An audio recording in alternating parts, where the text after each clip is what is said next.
right at the end of the half, Zaire, you make that interception. I guess take me through what kind of that felt like as a defense to make that big play. And then Eric, was it disappointing to not get a score after getting that last opportunity? It was a pretty big play at the time. We're trying to just get the momentum back on our side. They had gotten a couple big plays, so it was good to finally get a stop. Yeah, I mean, right before that, I went up to Zaire and I told him to give me the ball back. So he did, and then I felt like we got in a pretty good position. We just got execute, but. Michael? Zaire, what's the communication been like on the defensive end, especially with so many young and inexperienced players with you? What do you mean communication?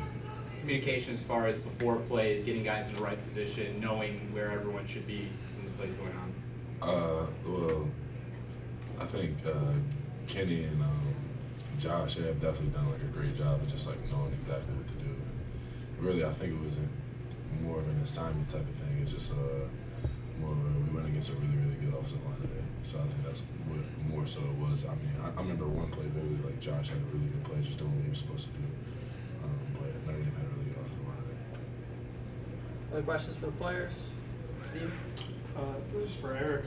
Definitely, we see the growth from the offense, but Dino always says, there are just small things that someone like me doesn't see. Like, we see the drops, but I don't know all the missed assignments or little things like that. How do you try and go about cleaning those up, and do you see progress there game to game? Yeah, I mean, definitely there's progress. It's just, the small things, just being on the same page with, everybody and, knowing what I'm going to do and then knowing what I'm going to do. So it's just, again, just being on the same page. But I mean, like Zaire said, Notre Dame, they're a great team, so props to them. Eric? This is the last MetLife game for a while. Do the players really like playing in this game, and would both of you guys like seeing maybe this game coming back in the near future? I think it's definitely just an amazing opportunity to be able to play. I mean, I feel like this is the closest you can get to playing in the NFL at the college level, especially with the environment that team like Notre Dame will bring. I think it's definitely awesome to be able to play these type of positions, but at the same time, you definitely would like to play at home and to carry it down more than you don't. Yeah, I mean, it's an awesome experience out here. I mean, it's a beautiful stadium. It's a crazy atmosphere. So. Steve? Zaire, Coach was just talking about defensively how inexperienced and young you guys are on that side of the ball, and he said, we're going up against 4- and 5-star recruits for Notre Dame that are 22 years old, and we got a lot of 18 and 19-year-olds out there.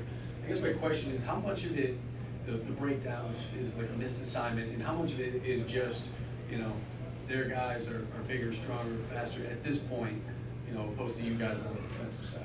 I think it's a lot of give and take.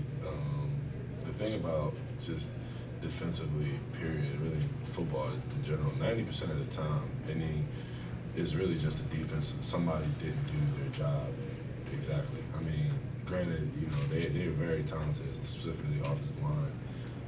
But most of the time, it's really just one person just not being all the way in the gap, or some little technique that they could have did better that the offense took advantage of. Now, Notre Dame, like I said, especially when it came to their tackle versus our young DNs,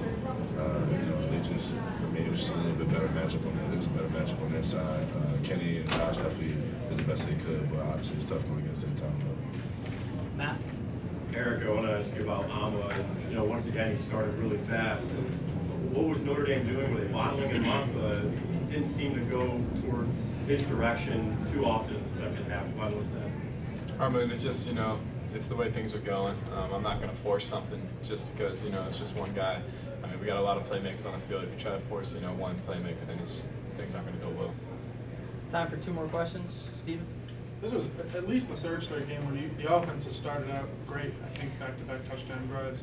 How much scripting or planning is there in kind of the week leading up for those first maybe drive or 2? That's a question for Coach Lou and Coach Babies. I just try to execute what I'm being told. Last question, Jim?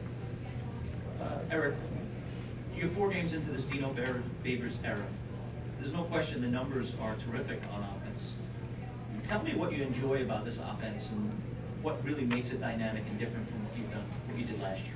I mean, I love it. I'm just so excited. I get to 2.5 more years of this, but once we, get the right guys, we're playing, different offense with, you know, different players, but the guys are doing a great job, and, you know, I'm just so excited, you know, for the future and, you know, what this holds. But I mean, I love Coach Barry, love Coach Lewis, so I got faith in whatever they're saying.